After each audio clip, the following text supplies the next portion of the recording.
Well, welcome everyone. As Nick said, I am Heidi Bainbridge, and I am the Director of Education and Training for ECS. And we have really been working hard over the last year to develop a series of trainings for our clients. And we are providing these webinars on a monthly basis around different topics. And so Nick may talk a little bit more about that at the end of the training in regards to what we have coming up in the future. But we're kind of giving you some teaser trainings where we just have about an hour to give you some information about a specific topic. And then the thing that we want to make sure you guys know is that we can provide you more in-depth, detailed trainings on any of these topics that we're working on. But these trainings are really great for new members, for beginners, for people who need a refresher, but they do not go into great detail about diving into your own specific model or your own specific action plan or whatever it is we may be talking about. But they will give you an overview. And like Nick said, we are putting all of them on the portal. And so these will be trainings that you can go back to at any time, share with new members so that they can get a feel or an idea for what a logic model even is.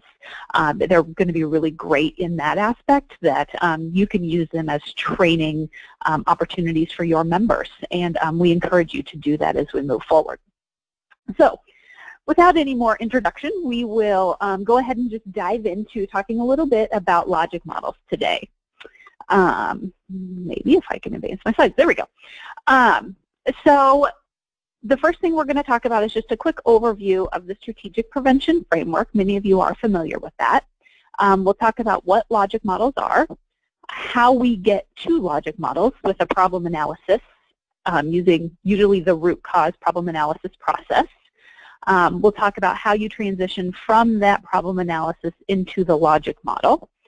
We'll then talk about how really that logic model is used for everything in your coalition moving forward.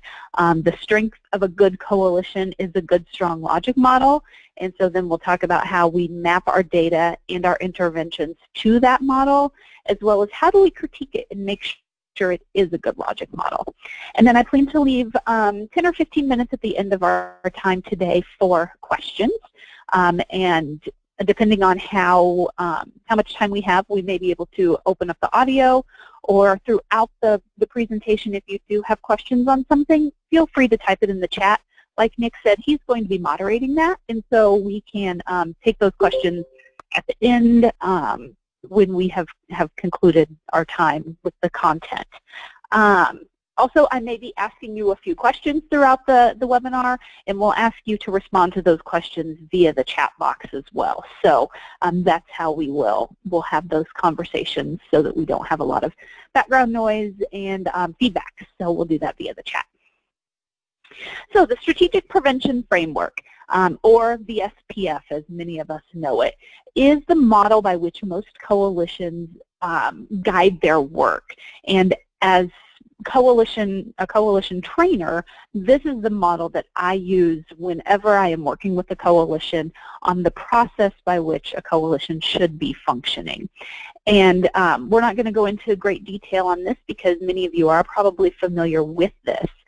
If not, we do have some additional resources, and I can assist with some additional training on the model. But as you guys kind of know, we usually start at the top with an assessment of our community. And it's not necessarily an assessment just of substance abuse. It may be an assessment of everything that's going on. We maybe partner with our community hospital to talk about teen pregnancy, domestic violence, obesity, whatever it may be in your community, but we determine what is the problem in our community from this assessment. We gather data, we look at our history, we look at our resources, and usually what comes out of that process is a community assessment document that you can use as you move forward. From there, the coalitions typically build their capacity based on the assessment and the problems that were identified. The coalition will identify people in the community that may have a vested interest in those areas of work and seek them out to assist in the work of the coalition. Sometimes capacity is built right after assessment. Sometimes we build capacity before assessment. We may pull people in to help us with that assessment process. Sometimes we build capacity during planning and implementation. And so capacity is one of those pieces. While it falls after assessment, it's something that may happen in multiple places throughout the process. But once you've done the assessment, then you're going to move into planning, which is what we are going to be speaking most about today, is that planning process.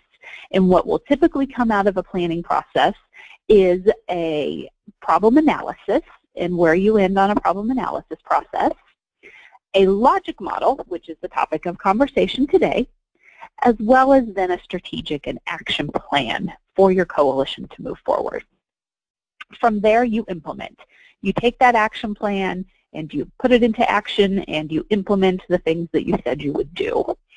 Once you've implemented, then you move into evaluation and you evaluate. Did the things that we implemented have an impact on the problem that we have identified or the local conditions that we have identified? All of these things, during all of these different phases, we always need to be thinking about sustainability and cultural competence. Are we going to be able to sustain what we are implementing, what we are planning? Have we included all of the different cultures in our community in this process? Have we thought about all of the different cultures, and then have we thought about how we have included them in this entire process? And so those are those middle pieces that are things that happen throughout the entire process. So that's the framework, and that's about all we're going to talk about with that today. But again, we do have a multitude of resources on that process and dive into each of those more in-depth individually that we can share with you if that's something you're interested in. So logic models. This is a 2x4 logic model, which is what ECS typically trains coalitions on. Coalitions, though, are ever-changing. They are, each coalition is made up of different problems, different conditions. They may have more than one logic model, and they may have more than one condition, or more than two local conditions. And so while this is what a standard logic model looks like, yours may look a little bit different. But this is the model that we're going to train on today, and this is the model that we typically use with most of our clients. But there are two different types. One type is representational, which is what you're looking at here in front of you, that is representing the problem there on the far left of underage drinking, the root causes in the middle of availability and community norms, and then the local conditions on the far right. We'll talk about each of those in more detail as we move forward. The second type is a metaform, and these are when we develop models in terms of a form that the community may have a better relationship with. Many times we see these metaform models being used, especially in our tribal communities.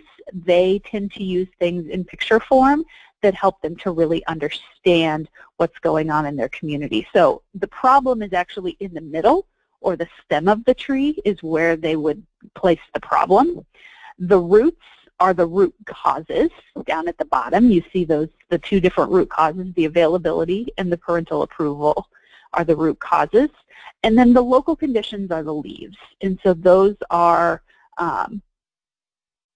those are the community, the community outcomes, or the things that are occurring in their community causing the underage, or that they're seeing because of the underage drinking. So things like poor school performance, DUIs, those are what's happening that leads them to believe that underage drinking is the problem. And so most of our coalitions don't use this form. This is not the traditional type of logic model that we use.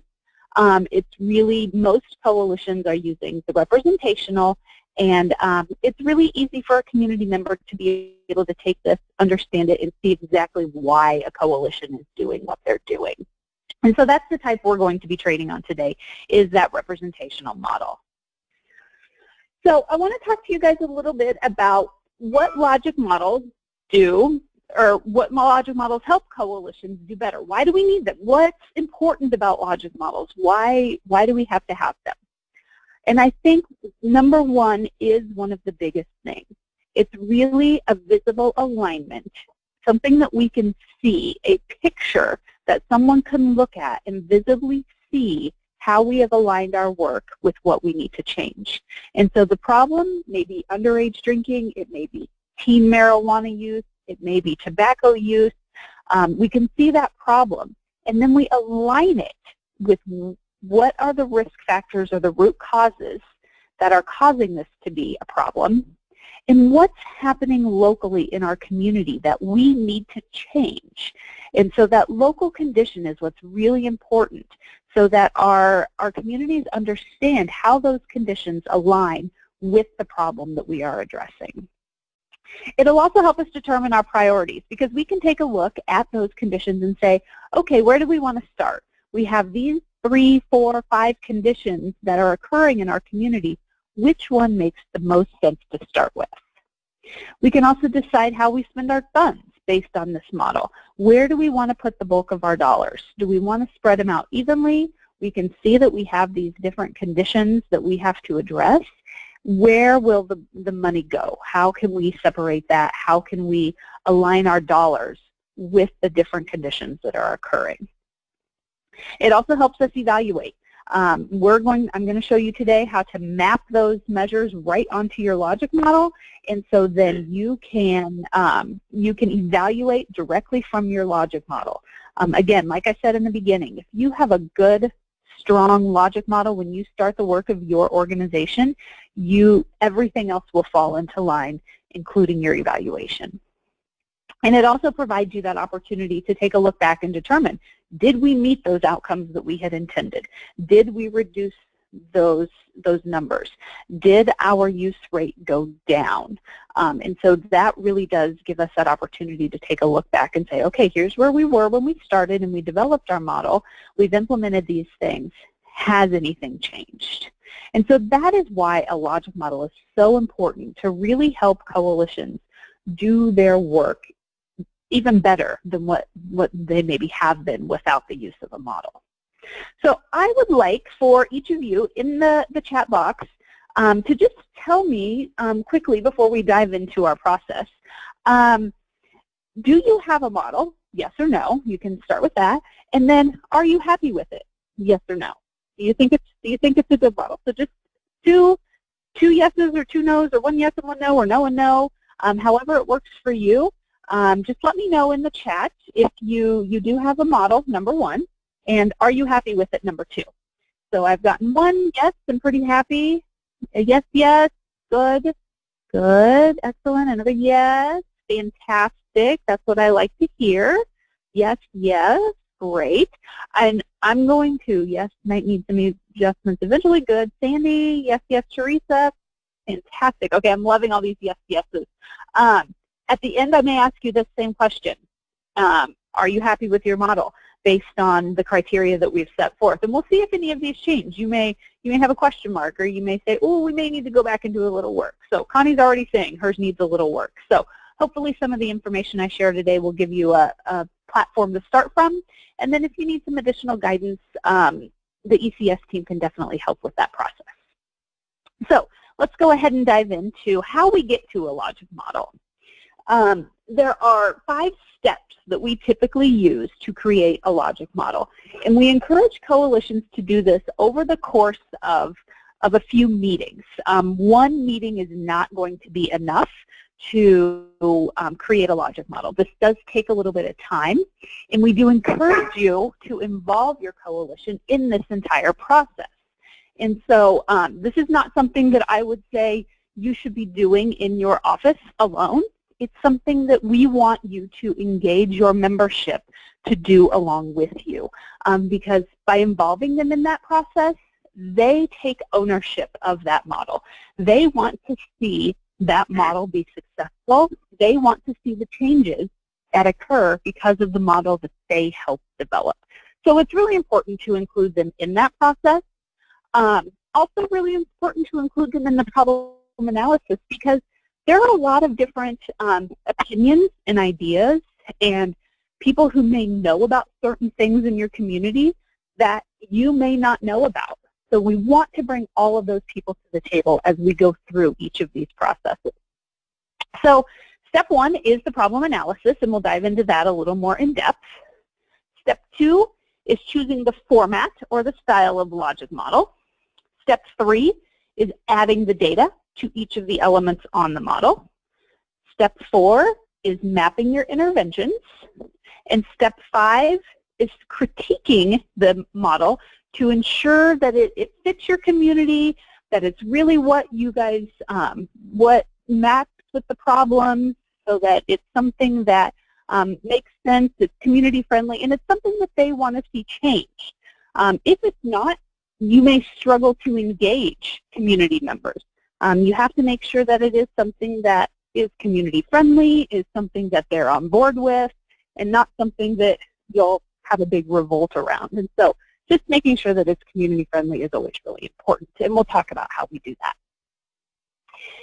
So the problem analysis process, and again, make sure you engage your membership in this process. We want to make sure that your coalition is on board with this process. There are 4 different types of problem analysis processes that are typically used.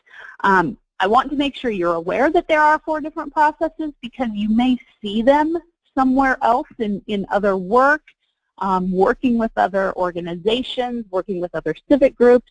They may use a different kind of process.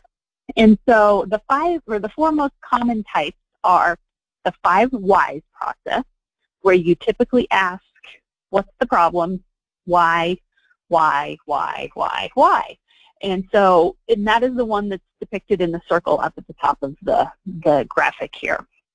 The second kind is the fishbone, where you talk about the problem, and then each of the fishbones that come out at the top are the root causes, and so why is that the problem, and then at the bottom it's why here in our community, or the local conditions are underneath. And so that's the fishbone process. And then the ABC model, or the behavioral analysis model, is the bottom one in the box. And it sticks the problem in the center, talks about what happens before the behavior to encourage or discourage the behavior, which are the antecedents. The behavior is the youth smoking, and then what happens after? What is the consequences that may encourage behavior or may discourage behavior?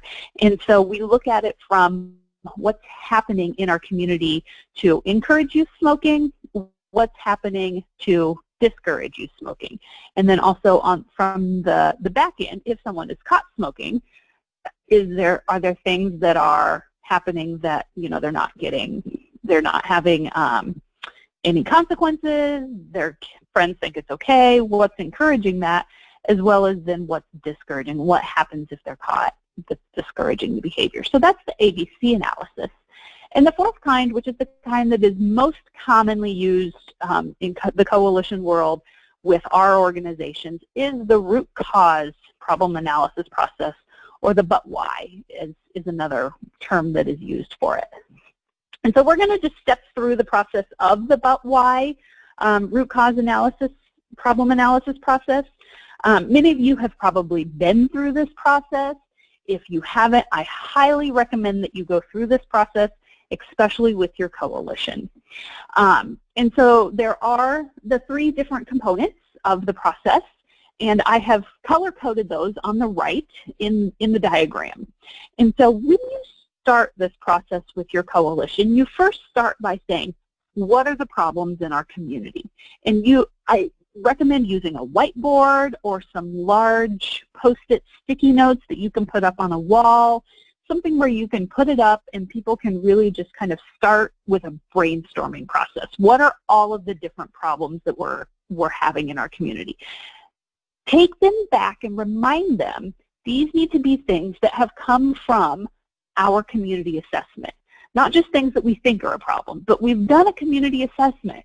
What was the result of our community assessment? What were the things that we found based on the data that we collected based on the historical information that we gathered, based on the resources that we have, what did we end up with at the end of our community assessment that we have identified as the problem in our community?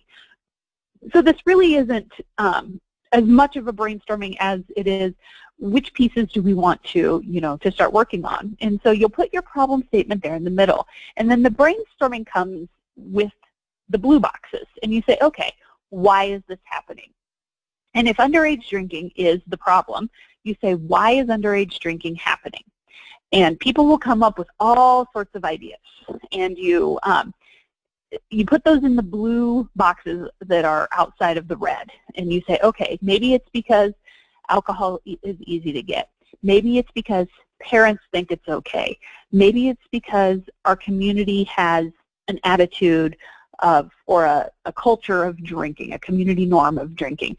Maybe it's because law enforcement, isn't enforcing the laws. And so we have all of these root causes or risk factors that happen, or that people are coming up with as a result, or that are the risk factors or the root causes of the problem. Once you have identified those root causes, then I encourage coalitions to narrow it down to 2 or 3, usually 3 at the most. And the thing that I ask them to think about is, which of these can we have an impact on, and which of them are community risk factors, not individual risk factors. Things like peer pressure is an individual risk factor. It is much more difficult for a coalition to identify or to address individual risk factors than it is to address community risk factors. And so it's important that you take a look at those risk factors or those root causes and say, okay, which of these are individual? Which of these are about attitudes and behaviors or values? And which of these are about our community? Things like availability, things like social norms, things like enforcement of laws. Those are all things that are at a community level that a coalition is really developed and trained to take action on. And so I have coalitions narrow it down to 2 or 3 blue boxes that they feel like are community risk factors and things that they can have an impact on. And then from each of those blue boxes, we say, okay, why is this happening here? What is the local condition that is occurring in our community? What does this look like in our community? And so while many coalitions may have the same logic model from the problem out to the risk factors, their local conditions should be very different, because what's happening in my community in Iowa is very different than what's happening in Nick's community in New Jersey, and they look very different. And so those teal boxes, those smaller teal boxes, give us an indication of what it looks like in our community. And so there are things that we say you can actually go out and take a picture of. So for an example, if our problem in our red circle was underage drinking, and in our blue circle it was alcohol is easy to get, our teal circle may be that the local convenience store is not checking IDs and selling alcohol to minors. We can see that happening. Kids are telling us that's happening. We have data to support that that's happening. It might be that that alcohol is in an area that is not monitored in our large chain store. And so that's something that I can walk into the large chain store, I can see that, I can see where it's located, I can see that it's near an exit, I can see that it's not monitored. It's something that we can actually go out and physically look at, and in some cases even take a picture of. And so it needs to be that specific. I worked with a community out in Washington, D.C. who was dealing with marijuana and people selling marijuana illegally, and they were talking about it being available even though it was not legal. And so then we said, well, where is it available? And they said, well, there's a hot dog vendor on a certain street that will sell marijuana out of their hot dog vending machine. That people know that they can go to that hot dog vendor and they also sell marijuana. And so that was very specific. I mean, that's not something happening in my community. They could go to that hot dog vendor and take a picture and be able to say, this is what it looks like in my community. This is where it's available. And so you really have to think about, are we getting local enough to really identify what's happening here in our community? And so that's the problem you take them through with the root cause problem analysis. And you ask that, what's happening here, for each of the blue boxes that you have identified as a community risk factor that you want to address with your coalition. Once you have completed that root cause process, now that may take one meeting for one problem. You may have 2 or 3 problems that you're working on, so you may break it up into 2 or 3 meetings where you say, all right, at this one we're going to do a problem analysis for underage drinking. At this meeting we're going to do a problem analysis for prescription drugs. And you may need to break those up over the course of a couple meetings. But you really want to get the coalition involved in this so that they can give you their feedback and they can have a conversation about this process as well. In the chat box, real quick, just because I kind of want to get a feel, yes or no, have you conducted a problem analysis, a root cause problem analysis with your coalition? Yes or no? Just quickly tell me if you've ever done this before. Got one no, got another no. As you guys are typing in there, I'm going to tell you something. If you haven't, it's not bad.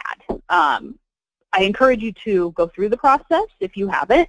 But in many coalitions, what happens a lot of times is someone else, many times even an agency or another organization, has written the grant for the coalition, or another former leader has written the grant, and now they're saying, okay, we have this grant, now we have to implement it. And so then people are scrambling and coming on board, and that hasn't happened. So if you're saying no, that's okay. It's not uncommon, but I do encourage you to think about, as you're moving forward, should we engage in this process, and when is a good time for us to engage in this process? And ECS can help with that. We can help you go through that process. We can come out and train the process. We can facilitate it, and that's something that we're able to assist with. So that's the root cause, that's the problem analysis process, and that was kind of the first step of the logic model building. And so then we have to decide, once we have done that analysis, how do we decide what to keep? What do we take from all of these bubbles and move over to a logic model? And so these are the 4 criteria for retaining ideas. First off, do we have data that supports these ideas or these brainstormings in our community assessment? Can we go back to that assessment and say, yes, we have the data that says this is truly happening? If we don't, can we get it? So we need to have data that supports it. The second thing is there prevention science that says our ideas can make a change? There are many research studies that have been done on different risk factors that we have access to, that you can get access to, that will say whether it is backed by prevention science. That has been done for many years, and that information is out there, and we can help you with that as well. The third reason for retaining idea is that your community has experience in the area. Have you done something similar to this before? Have you engaged in this type of work? Are you experienced? Do you know what the steps are to deal with the condition that's occurring? And the fourth one is a community expectation, whether it's funds that have come into your community or an event that has happened in your community. The community is expecting you to deal with something. We see that a lot when there's an overdose death, or an underage drinking, suicide-related death, or something that happens in a community that people say, we need to take action on this. And so those are the 4 criteria that we use for saying, okay, these circles all fit these criteria, we're going to move them into our logic model.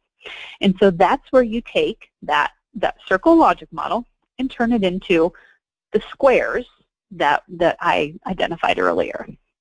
And so these are the different required elements of that model. The first one is the problem statement, and I'm going to kind of show you how we move them from that analysis into that model here in just a second. So the elements that you'll have are your problem statement along with your 5-year outcome, your risk factor or your root causes.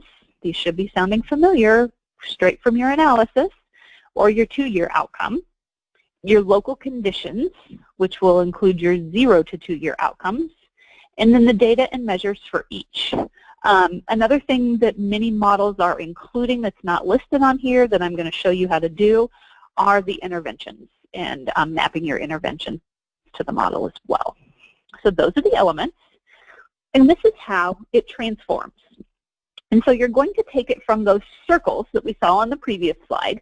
The red circle that was in the middle was our problem. So we're going to transform that into this box here on the left. That will be our problem statement.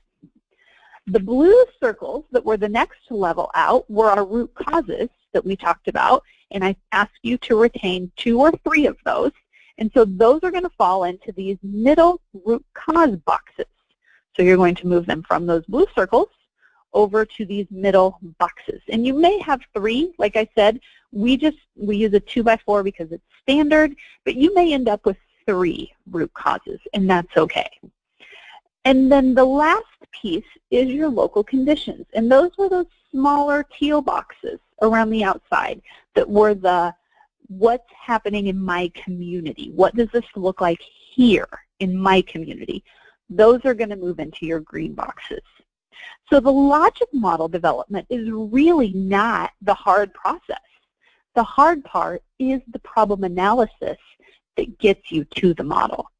And so this is what your model is going to look like once you have gone through a good, thorough problem analysis with your coalition.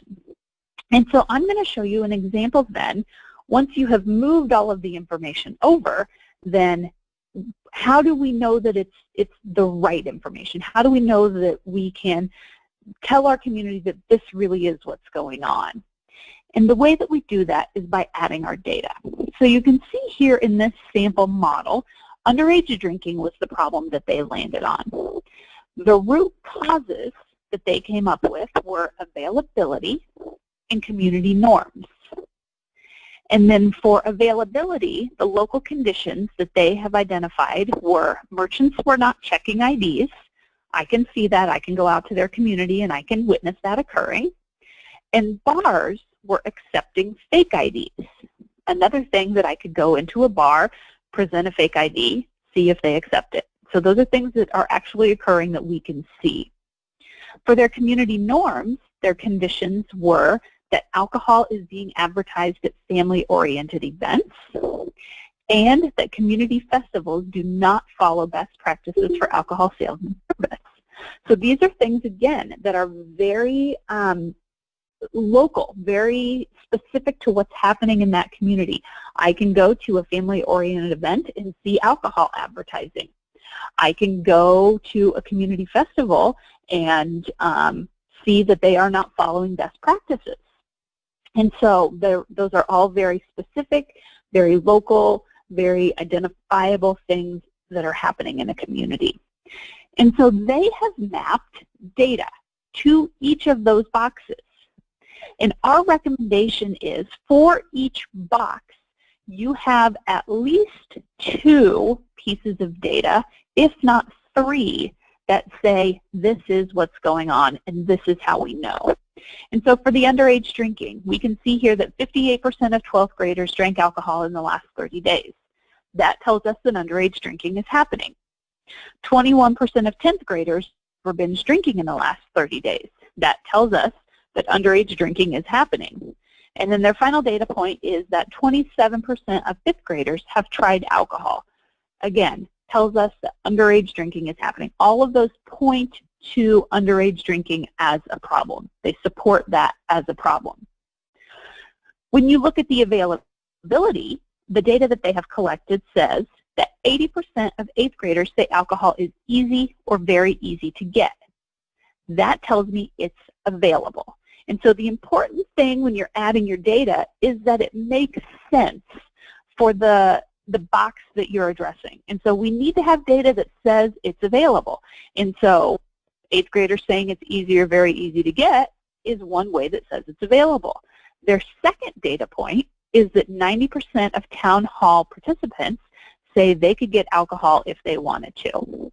I would assume these are youth town hall participants. And so 90% of them said it was easy for them to get alcohol. They could get it if they want. So that speaks to it being available.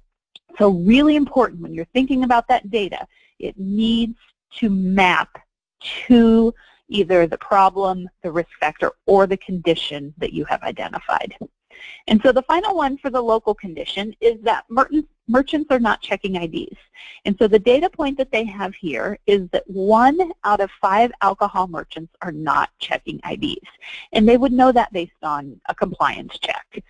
They would have data from a compliance check that would show that out of every 5 merchants that they check, 1 of them failed.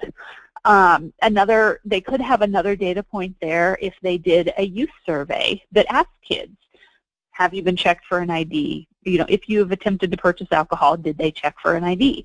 And find out what kids are saying. Maybe in a community survey at their town hall meeting, they could ask those questions. We find that data for local conditions is tougher to get. It usually requires community-based surveys. It usually requires community conversations in order to determine what some of those conditions are. Many times your data for your local conditions are not things that are going to show up on, say, a statewide youth survey, because a statewide youth survey is intended to get statewide data. And so in order to get really local, you may have to implement some surveys of your own or do some focus groups, some listening sessions, some one-on-one interviews, and that's how you may have to gather some of the data for those local conditions. That's one of the things that we have gone out, I know, and helped many coalitions to do, because they have determined we have good data to tell us what our problems and our risk factors are, but we really don't have data that says, yes, this is our local condition, and we need to do some collecting to determine that these are really our local conditions, and this really is what's going on in our community.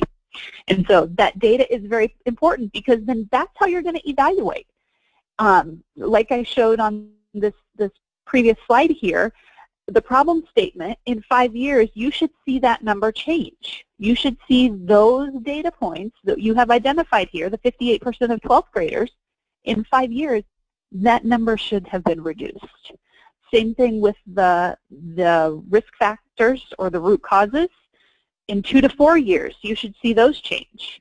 And then in the local conditions, those should start to change as soon as you start implementing. So it may be within 6 months of implementation of the strategies, you may start to see those change. It may take a little bit longer, maybe up to a year, in some cases 2 years, but for the most part, once you start implementing strategies for those conditions, you should start to see those conditions change. And so that's how you evaluate, and that's how you determine if what you're doing is making an impact. And that's one of the things that ECS will do on the back end as well. As you're entering the activities that align with your model, we can tell, are your numbers changing? Have the strategies that you've implemented had an impact on that data? And so that's something that we help out with as well on our side from an evaluation standpoint. So the final step is, well, not quite the final step, but the next step is mapping the interventions to your model.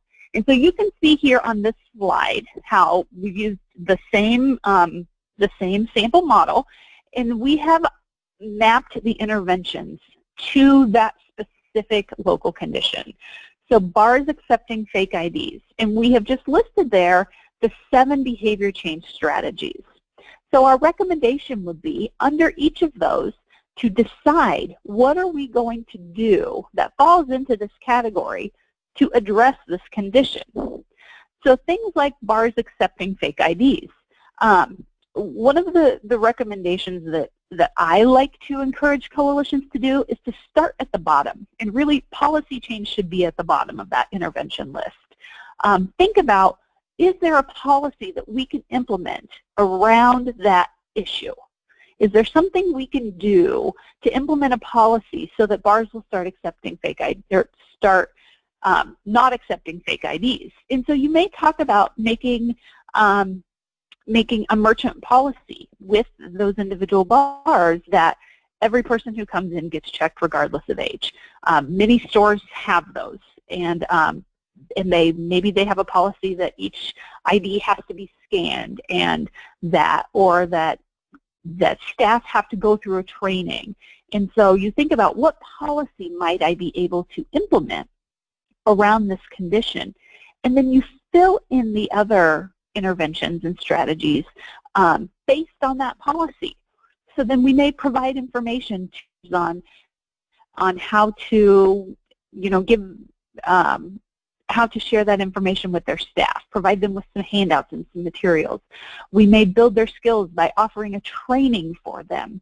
We may provide support by having purchasing the materials for them with some of our grant funds so they don't have those expenses. We can provide them that support.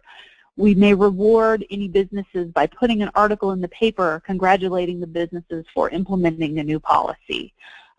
We may change the access and barriers to the policy or the implementation of the policy by holding staff trainings or staff meetings with the coalition to train them right on site, so they don't have to go anywhere. They don't have to try to get to a training.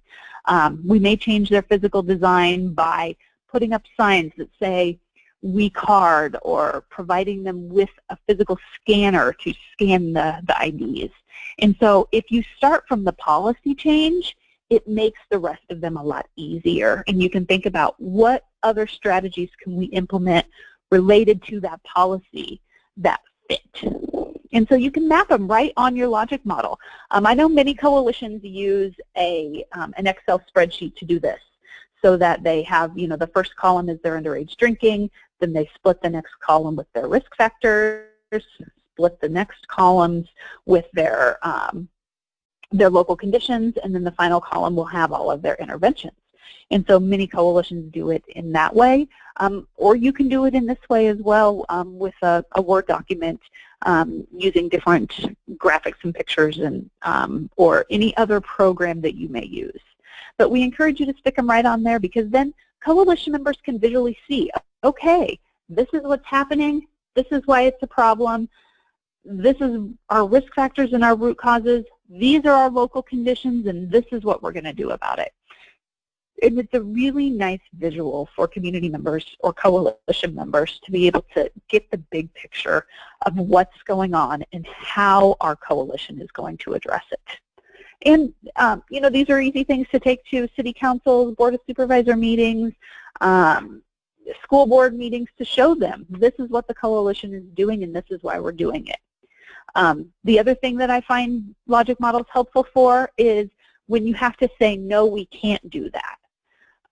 If a community member or a partner comes to you and says, could we implement this model program in the schools, we have to say, does it fit our local conditions? Where does it fit?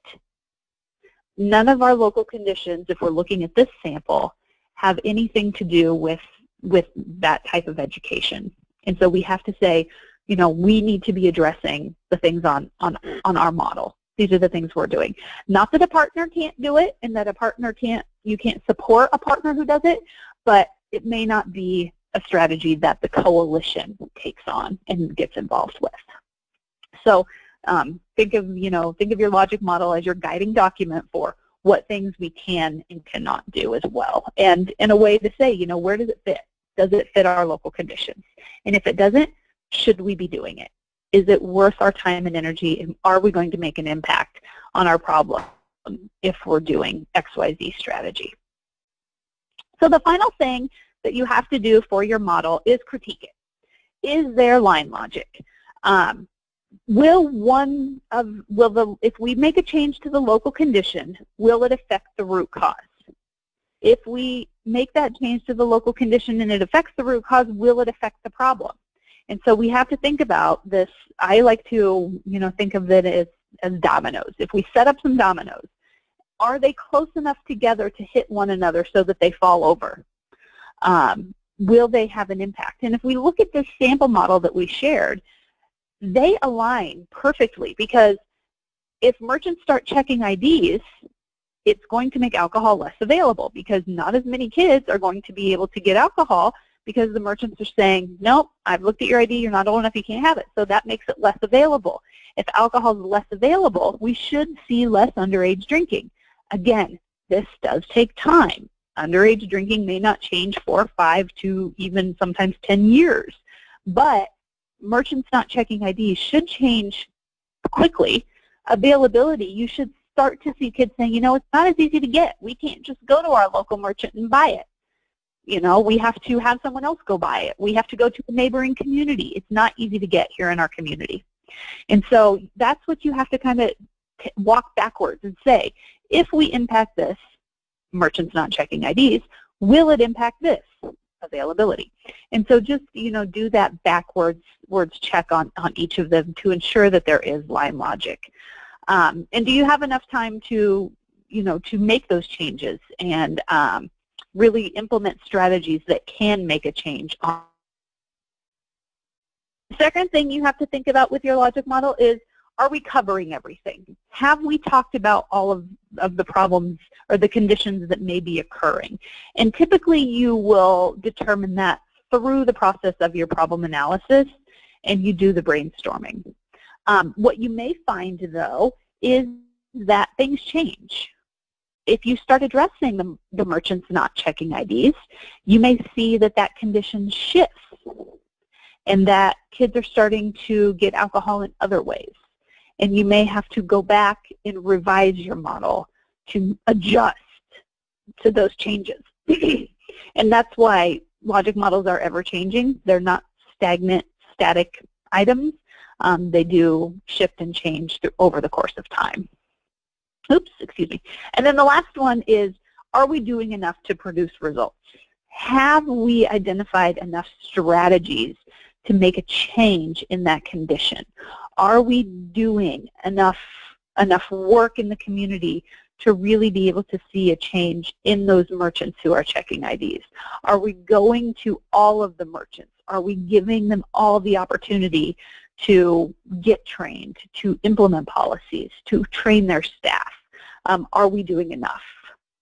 And so those are the 3 things that we ask you to look at when you're critiquing your model to determine if it's a good, strong logic model. Because like I said at the beginning of this presentation, everything that you do moving forward is based off of a good, strong logic model. Your strategies, your action plan, your evaluation, all falls back on that model. So if you don't have a good, strong logic model, you're going to find that you struggle when you start working on a strategic and action plan. And then when you go back to evaluate, you may say, what are we evaluating and how do we know if it worked? So having that good, strong logic model to start with is really important in order to ensure success with the work of your coalition. So with that, my question for you real quickly is, do you feel like you have a good, strong logic model? Yes or no in the boxes. I know I asked you this at the beginning. Maybe your answer is still the same. Maybe you've thought, maybe we need a little work. I'd like to know, do you feel like you have a good, strong one? Based on the information that I've provided. Good, I'm seeing some yeses, yay, that's excellent. Fantastic. And if it's no, that's okay. It's important that you've identified that it's no, and we can take some steps to help you. Again, that's something that ECS can guide you with. Because for our evaluation services, it's important that you have a strong logic model. And so your evaluator can help you through that process. I can help you through that process. Reach out to us, and we're happy to help you get to where you feel like you really do have a good, strong logic model. Yeah, Matt, thank you for joining us today, and hopefully we'll see you again here next month. Bye. you.